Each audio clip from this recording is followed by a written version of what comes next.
The day I turned 4 was the day I became invisible. Not in a cool, superhero kind of way, but in a my parents literally forget I exist kind of way. That's because my brother, Michael, came into the world, and suddenly, I might as well have been a piece of furniture for all the attention I got. My dad, Joe, was the kind of guy who had his heart set on passing his car repair shops down to a son. So, when Michael was born, it was like he won the lottery. Mom, Sarah, just went along with whatever made Dad happy. It was always about the heir and the legacy with him. Me? I was just Anna, the first attempt that didn't quite hit the mark. Joe, can you believe it? We have a son now. Mom's voice would echo through the house like she was announcing the arrival of royalty. Yeah, Sarah, the heir. Finally, Dad would respond, his voice booming with a mix of pride and relief, as if he'd been holding his breath waiting for a son and could finally breathe easy. I remember standing there, clutching my doll, feeling my heart sink. Didn't I count for something too? Thankfully, my grandparents, Frank and Mary, lived just down the street. They were my safe haven. Grandma Mary would always greet me with warm hugs and freshly baked cookies, making me feel like the most special girl in the world. Anna, come here, love. Tell me about your day, she'd say, her eyes twinkling with genuine interest. Grandpa Frank, with his endless stories and hearty laughs, made me feel like adventure was just around the corner. And then there was Aunt Lily, Dad's sister, who never had kids of her own but treated me like I was hers. Who needs em anyway? Aunt Lily would say about my parents, her voice rough from years of smoking. You got us, kid. We're your real family. Aunt Lily was the cool aunt. She'd take me on walks, tell me stories about the good old days, and teach me how to stand up for myself. If anyone gives you trouble, you come to me, she'd say, her tone serious, but her eyes soft. We don't take crap from anyone, got it?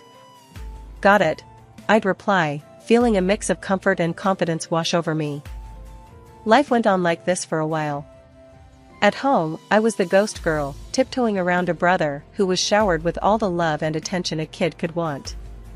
At my grandparents' house, I was Anna, the cherished granddaughter, the beloved niece. One evening, after another day of being overlooked, I went to my grandparents' house, seeking the warmth and affection I craved. The contrast between their home and mine was like night and day. Your dad's too caught up in his dreams of legacy, Grandpa Frank said, shaking his head. Doesn't realize the treasure he's got in you. He's a fool, Anna, Aunt Lily chimed in, her voice hard. But we've got your back, always. It was in these moments, surrounded by my grandparents and aunt, that I felt whole. They saw me for who I was, not as a disappointment or a shadow, but as Anna, a girl with her own dreams and worth. But no matter how much love they gave me, I couldn't shake off the feeling of being the forgotten daughter at home. It was a title I didn't want but seemed stuck with, a reminder that in my parents' eyes, I was just the prologue to my brother's story. My 10th birthday was a big deal, at least to me. In our little world, hitting double digits meant you were no longer a little kid. Grandma and Grandpa knew this and decided to surprise me with something I'd been dreaming of, my very own phone. Not just any phone, but a shiny, new one that I could use to call them or Aunt Lily anytime I felt invisible at home. Happy birthday, Anna! Look what we got for you. Grandma beamed, her eyes shining with excitement as she handed me the small, wrapped box. I tore off the wrapping paper, my heart racing. The moment I saw the phone, my world lit up. Oh my gosh, thank you! This is the best gift ever. I couldn't contain my excitement, hugging them both tightly. Aunt Lily winked at me. Now you can call me whenever you want, kiddo. No more feeling left out, yeah? Yeah. I grinned, feeling a sense of independence bubble up inside me. But my joy was short-lived. The very next day, Dad saw the phone in my hand. His face turned into a scowl, the kind that made my stomach twist into knots. What's that? He barked, nodding toward the phone. It's my birthday gift from Grandma and Grandpa, I said, my voice small, already sensing trouble. Dad snatched the phone from my hands. You don't need this. Michael will get more use out of it. But Dad, I protested, my heart sinking. It was my gift. Enough, he snapped, turning away. Michael, come here. Look what you've got now. I watched, devastated, as my little brother took the phone with a confused yet excited look. He didn't understand the gravity of the situation, but I did. It was another loud, clear message: Michael mattered more. Later, I cried to Aunt Lily over what happened. She was furious, her usual cool demeanor replaced with fiery anger. That's bullshit. Aunt Lily rarely cursed, but when she did, it was serious. They had no right to do that to you. It's your gift, your phone. Grandma and Grandpa were more diplomatic, but equally upset. We'll talk to Joe, Grandpa said, his jaw set in a way that told me he meant business. The confrontation that ensued was something out of a primetime drama. Grandma and Grandpa, with Aunt Lily in tow, stormed over to our house. I tagged along, a mix of nervous and eager to see justice done. Joe, you will give Anna her phone back this instant. It was a gift from us to her, not to Michael, Grandma stated, her voice steady but filled with a rare edge of authority. Dad looked taken aback, not used to being challenged, especially in his own home. It's just a phone. Michael can. It's not about the damn phone, Joe. Aunt Lily cut in, her voice rising. It's about respecting your daughter's feelings. About showing her she matters too. There was a tense silence. Mom stood by, wringing her hands, a silent spectator, as always. Finally, Dad relented, muttering under his breath as he fetched the phone and handed it back to me. Fine. But don't expect any more gifts like this, he grumbled. Thank you, I whispered, clutching the phone like a lifeline. As we walked back to Grandma and Grandpa's house, Aunt Lily put an arm around my shoulders. Remember, Anna, you're worth more than how they treat you. Don't you forget that. Grandma squeezed my hand. We'll always be here for you, my dear. Always. The year I turned 11, my world came crashing down. It wasn't just a bad day or a temporary setback, it was the kind of loss that changes everything. My grandparents, the two people who had been my rock, my sanctuary, were gone. Killed in a train accident, just like that. No goodbyes, no last hugs, nothing. Just a gaping hole where their love and warmth used to be. I remember coming home from school that day. The house was unusually quiet, but there was this tension in the air, thick enough to cut with a knife. Mom and Dad were in the living room, and Aunt Lily was there too, tears streaming down her face. I'd never seen her cry before. She was always the strong one, the unbreakable one. Seeing her like that scared me more than anything. What's going on? My voice sounded small, even to my own ears. Dad looked up, his face hard, no trace of the usual indifference. Your grandparents were in a train accident. They didn't make it. The words hit me like a physical blow. I couldn't breathe, couldn't think. My legs gave way, and I sank to the floor, the world spinning around me. Aunt Lily rushed over, pulling me into her arms.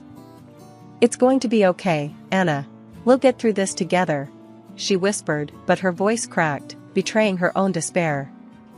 But things went from bad to worse. The funeral was a blur, a procession of faces, some familiar, most not, all offering the same empty condolences. I'm sorry for your loss. They were wonderful people. Words meant to comfort, but they felt like ash in my mouth. After the funeral, the real bomb dropped. Dad announced that he was selling Grandma and Grandpa's house. The house where I'd spent the best parts of my childhood, where I felt loved and wanted. Aunt Lily was livid. You can't do that, Joe. That house is supposed to be for Anna. Dad snorted, a sound full of contempt. The will's a mess, Lily. And I'm next of kin. The house is mine to sell. And sell it I will. But where will I go? You're kicking me out on the street? Aunt Lily's voice was high, panicked. She'd lived with my grandparents since forever. That house was her home too. You should have thought about that before. Not my problem. Dad shot back, his tone cold and final. I couldn't believe what I was hearing. How could he be so cruel? Didn't he care at all? Aunt Lily gathered her dignity around her like a cloak, wiping away her tears. Fine. I'll leave. But know this, Joe, you're losing the only family you've got left. Hope it's worth it. Dad nodded, and that was that. Aunt Lily had to pack up her life and leave the only home she'd known. I remember hugging her tight, not wanting to let go. She hugged me back, whispering, "It'll be okay, kiddo. We'll figure something out." Aunt Lily moved into this tiny apartment not too far from our place. It wasn't much, but it was hers. So, I started sneaking out to see Aunt Lily. It felt like a mini rebellion, but I needed to be with someone who understood, someone who felt the loss as much as I did. "Hey, Aunt Lily," I'd say, stepping into her cramped living room that somehow felt more like home than my actual house. "Anna, what are you doing here? Your dad will have my head if he finds out you're visiting." She'd half scold, half laugh, pulling me into a hug. "I don't care. I needed to see you," I'd reply, feeling the tension drain out of me. We'd sit and talk for hours. She'd tell me stories about Grandma and Grandpa, keeping their memory alive. Sometimes we'd just sit in silence, each lost in our thoughts, but it was a comfortable silence, filled with love and shared grief. After Grandma and Grandpa passed away, my life took a nosedive into something I barely recognized. Home wasn't home anymore, it felt more like I was some kind of servant. I did everything, scrubbed floors, cooked meals that no one thanked me for, and tried to keep the house in order.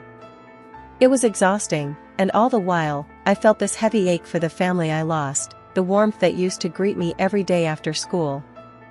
Then came that Friday that felt like the final straw. School had been rough, and all I wanted was to dump my backpack and collapse onto my bed. But nope, the universe had other plans. The house was locked, and not a soul was in sight. I sat on the steps, confusion slowly turning to worry, then to a kind of desperate loneliness as the hours ticked by. Mrs. Henderson from next door came over, her brows furrowed in concern. "Dear, why are you sitting out here? Didn't your folks tell you they were heading out for the weekend?" That's when it hit me. They left. Without a word, without a thought. Tears sprang to my eyes, and Mrs. Henderson tooted, shaking her head. "Oh, honey, come here," she said, but I shook my head, wiping at my eyes. "I'll figure something out," I mumbled, my voice all choked up. It was getting late, the kind of late that makes everything seem worse, so I made my way to Aunt Lily's. My heart felt like it was sitting heavy in my chest, each step heavier than the last. Knocking on Aunt Lily's door felt like admitting defeat, but the moment she opened it and saw my face, her expression shifted from surprise to something fierce. "Anna? What happened?" she asked, pulling me inside. I spilled everything, the words tumbling out in a rush, and by the end, Aunt Lily's face was set in a hard line. She dialed my dad, her tone sharp as broken glass. "Joe, your daughter was locked out, left on the doorstep like a forgotten package. What's going on?" Dad's voice came through the phone, all casual like we were discussing the weather. "Oh, that. We thought she was with you. Don't make a drama out of it, Lily. If you're so concerned, she can stay with you." Aunt Lily's eyes flashed, and I knew that was it. "Fine, Joe. She'll stay with me. Someone's got to look after her," she snapped, hanging up before he could reply. That night, Aunt Lily made space for me, a little nook in her apartment that felt more welcoming and warm than my entire house had felt in months. "You're with me now, kiddo. We'll make it work, you and me," she said, her voice soft but determined. And I stayed with her. Later, as I could understand with my childish mind, she got the status of guardian over me. Life with Aunt Lily was different. We didn't have much, stretching every dollar till it screamed, but there was laughter in that small apartment, and a kind of peace I hadn't felt in a long time. We were a team, tackling everything from bills to grocery shopping with a can-do spirit that made even the hard days seem okay. Living with Aunt Lily, things started to look up in ways I hadn't dared to hope. She pushed me, always in that tough love way of hers, to not let the past define my future. "You're smarter than you give yourself credit for, kiddo. Use that brain for something big," she'd say, nudging me towards the stack of college brochures piled on our tiny kitchen table. I hit the books hard. School became my escape, a place where I could prove to myself, and maybe a bit to my parents, wherever they were, that I was more than just a forgotten daughter. Nights were long, filled with study sessions that stretched until the streetlights outside flickered off. One evening, Aunt Lily caught me dozing off into my textbook. "You're burning the candle at both ends, Anna. Don't run yourself ragged." I rubbed my eyes, yawning. "I've gotta. Scholarships, Aunt Lily. It's the only way I'm getting into college." She sat down next to me, her voice serious. "I know, honey. Just, don't forget to breathe. You've got this, but don't forget to live a little too." Her words stuck with me, a gentle reminder that while the future was important, so was the present. When acceptance letters started rolling in, Aunt Lily and I jumped around our living room like a couple of loons. I had done it, full ride to study political science. The joy in Aunt Lily's eyes was something I'd carry with me forever. "You did it, Anna. I'm so damn proud of you." College was a whirlwind.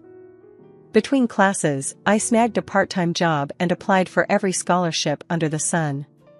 Money was tight, and every little bit helped. Aunt Lily did her part too, working extra shifts, always with that uncomplaining resilience that defined her. "Every penny towards your future," she'd say, slipping me a few extra dollars she'd saved up from tips. I graduated top of my class, fueled by a blend of Aunt Lily's unwavering support and my own stubborn determination. The day I walked across that stage, diploma in hand, I saw Aunt Lily in the crowd, cheering louder than anyone. I couldn't help but think, this is for us. Landing a job after college felt like the next big leap. It wasn't just any job either. A renowned think tank had seen potential in me, a kid from nowhere with nothing but grit and a degree. "You're going to do great things, Anna. I just know it," Aunt Lily said, her voice thick with emotion, the night before my first day. "Yeah, but only because you believed in me first," I replied, knowing full well that none of this would have been possible without her. As my career took off, so did the rest of my life. Landing a job at a prestigious think tank was just the start. My days were filled with research, policy analysis, and even the occasional TV appearance to discuss the latest political developments. It was exhilarating, the kind of life I'd dreamed of but never really believed I'd achieve. One evening, after a particularly successful panel discussion on television, Aunt Lily and I sat in our living room, a modest but cozy space we'd made our own over the years. She was flipping through the channels, trying to find a rerun of the discussion. "Look at you, all smart and important on the TV. Makes an aunt proud," she said, not looking away from the screen. I laughed, feeling a warmth spread through me. "Come on, Aunt Lily. It's just a panel. Besides, I wouldn't be here without you." "That's right, you wouldn't," she teased, finally settling on the channel just as my segment replayed. "But don't sell yourself short. You're doing the work, Anna. You're making a difference." It was moments like these that I cherished the most. Despite the success and the busy schedule, Aunt Lily kept me grounded. She reminded me of where I came from and what really mattered. Then came Mark, a fellow political scientist I met at a conference. He was passionate, smart, and, unlike me, incredibly outgoing. We hit it off immediately, finding common ground in our work and our shared vision for the future. Introducing him to Aunt Lily was a nerve-wracking experience. They were the two most important people in my life, and I desperately wanted them to get along. "So, you're the young man who's stolen Anna's heart," Aunt Lily said, eyeing Mark with a mix of skepticism and curiosity as we sat down for dinner one night. Mark chuckled, not missing a beat. "Stolen is such a strong word. I'd like to think she gave it willingly." Aunt Lily snorted, but I could tell she was impressed. Well, as long as you keep her happy and support her dreams, we won't have a problem. Mark reached for my hand across the table. Nothing is more important to me, he said, and I believed him. Our life together blossomed from there. We got married in a small, intimate ceremony with Aunt Lily officiating. It was perfect, a celebration of love, family, and new beginnings. When we moved to a new state for Mark's business ventures, it was a big change, but it felt right. We built a large, warm house that soon echoed with the laughter of our two daughters, Emily and Sophie. Aunt Lily moved in with us, taking on the role of doting grandmother with gusto. My career continued to thrive. I participated in debates, led election campaigns, and even received an award from the state governor for my charitable work. It was a far cry from the lonely, forgotten girl I once was. Despite the early hardships, the loss, and the struggles, I'd found success, love, and a family that was mine by choice, not just by blood. Aunt Lily, Mark, Emily, Sophie, they were my world, a testament to the fact that with enough love and determination, you can build a future worth dreaming of. Walking back from a big interview, my mind was buzzing with thoughts of how it went and the questions I could have answered better. That's when I saw them in the parking lot, two figures looking lost and out of place. As I got closer, a wave of surprise hit me. It was my parents, the very same who'd left me to fend for myself all those years ago. "Can I help you?" I asked, even though I recognized them immediately. "Anna, it's us. We saw you on TV." My mom started, her voice overlapping with my dad's. "We're so proud of you, darling," my dad added, trying to find the right words. "We've missed you. We want to be part of your life again." I couldn't hide my astonishment, nor the bitterness that quickly followed. My life? Now? My family is Aunt Lily, Mark, and my girls. You chose to leave that life behind. They looked desperate, almost as if they were clawing at the last straws of hope. "Please, Anna, we're your parents. We made mistakes, but we're family." That's when I pressed them, needing to understand their sudden reappearance. "Why now? What's changed?" The story spilled out.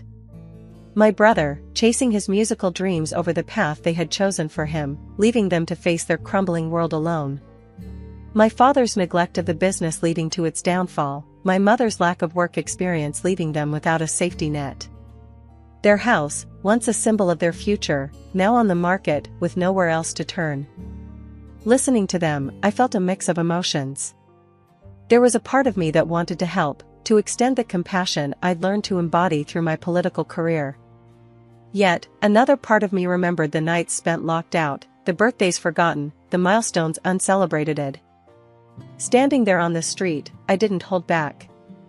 "You remember when you tossed Aunt Lily out, right?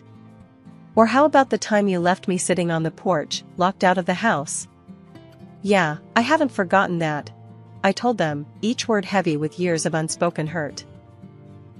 I could see the realization dawning on their faces, the weight of their actions finally sinking in. But it was too late for regrets. I reached into my purse, pulled out some cash, and handed it to them. "This should cover your trip back. I think it's best if you leave now." Watching them walk away was like closing a book on a long, painful chapter of my life. But there was one call I needed to make, to my brother, the one person who truly understood what it was like growing up in our household. "Hey, it's me," I started, the moment he picked up. "Guess who just paid me a visit?" His laugh came through the phone, light and knowing. "Let me guess, our dear old folks?" "Yeah, but I handled it. Told them we're doing just fine without their sudden guilt trip," I said, feeling a mix of relief and strength. "I'm proud of you, sis. You've always been the strong one," he replied, his voice warm and reassuring. "How's the tour going?" I asked, changing the subject to something lighter. "It's amazing. You wouldn't believe the crowds we're drawing. Guess I'm finally living the dream, huh?" His excitement was palpable, and it made me smile. "Always knew you would. Just promise me you'll swing by here on your next tour. The girls would love to see their uncle rock the stage." "Wouldn't miss it for the world," he promised. Take care, sis. Love you. Love you too. Hanging up, I felt a profound sense of peace. My life had come full circle in so many ways. Here I was, a successful woman, surrounded by people who loved me for me. Aunt Lily, Mark, my girls, and even my brother, from afar, formed the fabric of my true family.